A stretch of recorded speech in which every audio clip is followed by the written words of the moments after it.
ఆలోచించండి. దాన్ని బట్టి మాకు పేమెంట్ ఇవ్వాలి. మేము స్వచ్ఛందంగా మాకు నచ్చిన రేటు మీరు ఇస్తే స్వచ్ఛందంగా మేము ఇవ్వడానికి రెడీ ఉన్నాం. ఆ రేటు ఇవ్వడానికే ఇందులో బాగున్నామా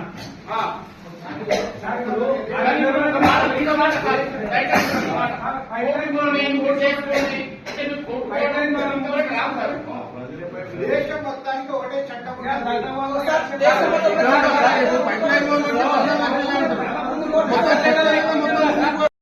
మీరు ఏదైనా చర్యలు తీసుకునేటప్పుడు న్యాయాన్ని అప్లై చేయకుండానే అధికారులు మాత్రమే అప్లై చేస్తున్నారు. కలెక్టర్ కానీ మీరు కానీ న్యాయాన్ని కూడా ఇప్పుడు తహసీల్దార్ కూడా ఒక స్థాయిలో ఆయన మెజిస్ట్రేట్. మరి మీరు మెజిస్ట్రీరియల్ పవర్స్ ని పగబెట్టారు, మిగతా అధికారులు మాత్రం ఉపయోగిస్తున్నారు. ఇది ఏమంటే ప్రభుత్వం చెప్తుంది మేము వాళ్ళ కొరకు, లేదంటే మీరు అవార్డుల కొరకు, లేదంటే ఇంకోటి ఇది కాదు సార్. కొంచెం మనసు పెట్టండి.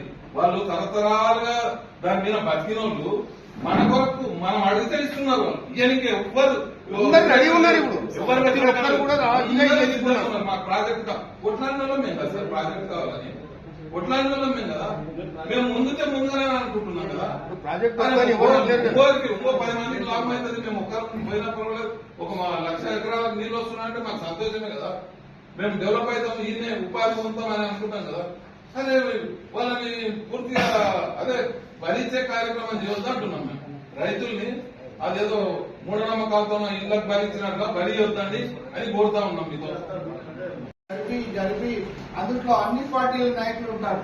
జరిపిగో ఈ విధంగా మనం వాళ్ళకి నష్టపరిహారం ఇస్తే సరిపోతుందని ఒక చట్టాన్ని తయారు చేసి మనం ముందుకు పెడితే ఆ చట్ట ప్రకారమే మనం వెళ్ళాలా.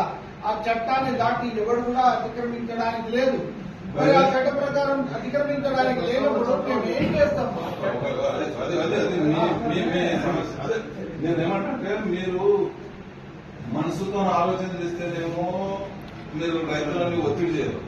మనసుతో ఆలోచన చేయకుంటే నా పని నేను బుల్డో చేసుకుంటూ పోతాంటో చంద్రబాబు అదే ఎవరైనా కానీ లేదు ఒక మాట అదే ఉండదు. ఎందుకంటే చట్టం అప్లై చేయాలి కదా. నేను నీ పని అదే చట్టాన్ని అప్లై చేయాలి కాబట్టి నేను అప్లై చేస్తానని అంటారు. కానీ కొంచెం మనసుతో కూడా ఆలోచించండి. వీళ్ళంతా శాశ్వతంగా వాళ్ళకి ఎంతో అనుబంధం ఉన్న భూములు కోల్పోతారు. దాంట్లో సమాధులు ఉంటాయి, దేవర్లు ఉంటాయి.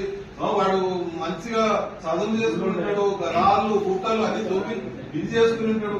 ఎంతో ఇష్టంతో వాడు దాన్ని ఉపాధి పొందుతుంటాడు. బతుకుదల ఉంటుంది దానికి. వానికి ఏం ఉపాధి లేదు.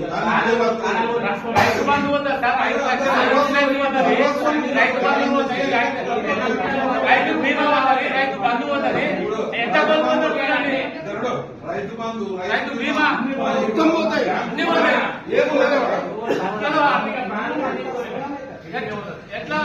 పరిహారం ఇవ్వాలి, రైతులకు న్యాయమైన పరిహారం ఇవ్వాలి. ఆపాలి, బలవంతపు సేకరణ ఆపాలి.